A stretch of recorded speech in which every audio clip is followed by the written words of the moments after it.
Twitter और भारत सरकार के बीच तकरार लगातार बढ़ती जा रही है। ट्विटर ने कभी किसी का अकाउंट लॉक कर दिया तो कभी किसी के अकाउंट से ब्लू टिक हटा दिया और अब ट्विटर ने आईटी मिनिस्टर का अकाउंट ही 1 घंटे के लिए लॉक कर दिया। मामले में खुद रविशंकर प्रसाद ने कहा है कि ट्विटर ने आईटी नियमों का उल्लंघन किया है, ट्विटर ने मनमानी की है। तो क्या मान लिया जाए कि ट्विटर का टशन सरकार पर भारी है? तभी तो ट्विटर ने केंद्रीय मंत्री का अकाउंट ही बंद कर दिया। मनमानी की हद तो तब हो गई थी जब ट्विटर ने अमेरिका के पूर्व राष्ट्रपति डोनाल्ड ट्रंप का ही अकाउंट हमेशा के लिए सस्पेंड कर दिया था। खैर, हम अमेरिका के राष्ट्रपति पर भी आएंगे, उससे पहले ये जान लें कि ट्विटर और सरकार में जो तकरार है वो शुरू कैसे हुई। दरअसल फरवरी 2021 में किसान आंदोलन के दौरान सरकार ने कई अकाउंट को बंद करने का आदेश दिया था और ट्विटर ने फ्रीडम ऑफ स्पीच का हवाला देते हुए इस सरकारी आदेश मानने से इनकार कर दिया। उसी महीने ट्विटर के फाउंडर जैक डोर्सी ने किसान आंदोलन का समर्थन करने वाले ट्वीट्स को भी लाइक कर दिया। उस वक्त भारत सरकार ने इस प्लेटफॉर्म की निष्पक्षता पर भी सवाल खड़े किए, लेकिन ट्विटर की तरफ से कोई जवाब नहीं आया। ट्विटर की ये पहली मनमानी थी। उसके बाद ये सिलसिला लगातार चलता रहा। किसान आंदोलन के नाम पर 26 जनवरी को जो हिंसा हुई, इस दौरान फार्मर्स जेनोसाइड नाम का हैशटैग चलाया गया। सरकार ने इससे जुड़े 257 लिंक ट्विटर से हटाने को कहा और 1178 को ब्लॉक करने को कहा, लेकिन ट्विटर पर सरकार की इस बात का भी असर नहीं हुआ। कंपनी ने अपने हिसाब से ही काम किया। ट्विटर की मनमानी का सिलसिला बदस्तूर जारी रहा। इसी साल 18 मई को बीजेपी प्रवक्ता संबित पात्रा ने एक स्क्रीनशॉट कांग्रेस का टूल किट बताकर ट्वीट किया और तीसरे ही दिन 20 मई को ट्विटर ने इस पोस्ट को मैनिपुलेटेड मीडिया का टैग लगा दिया और फिर से वही किया। सरकार के कहने के बावजूद वो टैग नहीं हटाया, जिसके बाद से सरकार ने सोशल मीडिया को लेकर पॉलिसी बनाई और उसी के तहत ट्विटर को काम करने को कहा। लेकिन ट्विटर के प्रतिनिधियों ने आईटी मिनिस्टर से जुड़ी संसदीय समिति के सामने ये कह दिया कि वो सिर्फ अपनी पॉलिसी को ही फॉलो करते हैं।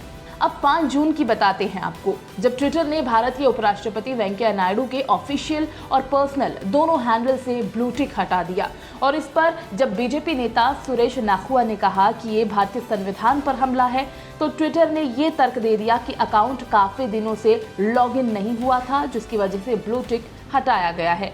यही नहीं, ट्विटर ने इस दौरान आरएसएस के बड़े नेता सुरेश जोशी, सुरेश सोनी और अरुण कुमार के ट्विटर हैंडल से भी ब्लू टिक हटा दिया। ट्विटर की मनमानी की इंतहा तो तब हो गई जब उसने 2021 में अमेरिका के तत्कालीन राष्ट्रपति डोनाल्ड ट्रंप के अकाउंट को हमेशा के लिए ही सस्पेंड कर दिया। तब ट्विटर ने अपनी ब्लॉग पोस्ट में कहा कि हमने ट्रंप को चेतावनी दी थी कि अगर वो ट्विटर की पॉलिसी को नजरअंदाज कर ट्वीट करते हैं तो उनके खिलाफ सख्त कदम उठाए जाएंगे। दरअसल यूएस कैपिटल में हुई हिंसा को लेकर ट्रंप लगातार ट्वीट कर रहे थे जो ट्विटर के हिसाब से हिंसा भड़काने वाले थे। अब ऐसे में चेतावनी देते हुए ट्विटर ने कुछ घंटों के लिए उनका अकाउंट लॉक कर दिया। उसके बाद भी ट्रंप ने हिंसा को लेकर ट्वीट करना शुरू रखा, जिसके बाद ट्विटर ने अपनी पॉलिसी का हवाला देते हुए उनका ट्विटर अकाउंट हमेशा के लिए सस्पेंड कर दिया।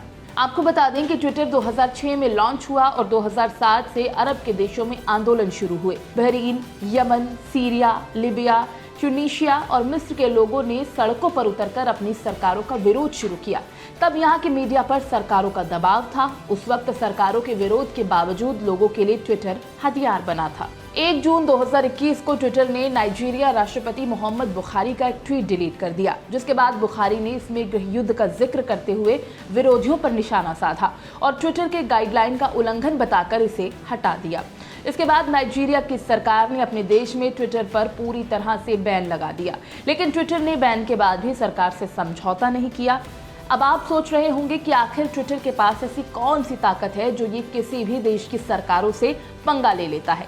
तो हम आपको बताते हैं कि आखिर इसकी ये ताकत है क्या। दरअसल ट्विटर की कमाई और उसके यूजर्स ही उसकी सबसे बड़ी ताकत है। 2020 तक ट्विटर के 18 करोड़ से ज्यादा डेली एक्टिव यूजर्स थे, जो 2021 की पहली तिमाही तक करीब 19 करोड़ पार कर गए हैं और भारत में ट्विटर के करीब 1 करोड़ 75 लाख डेली यूजर्स हैं। साल 2020 में ट्विटर ने 27,000 करोड़ रुपए का रेवेन्यू जुटाया, जो साल के मुकाबले 7.4% ज्यादा था। मतलब यूजर्स और कमाई ही ट्विटर की सबसे बड़ी ताकत है, जिसकी बदौलत ट्विटर दुनिया की किसी भी सरकार से टकरा जाता है और अपनी पॉलिसी से कोई भी समझौता नहीं करता। कैसी लगी आपको ये स्टोरी? कमेंट बॉक्स में हमें जरूर बताएं। डेली बज़ इंडिया को सब्सक्राइब करना ना भूलें और वीडियोस को लाइक करें।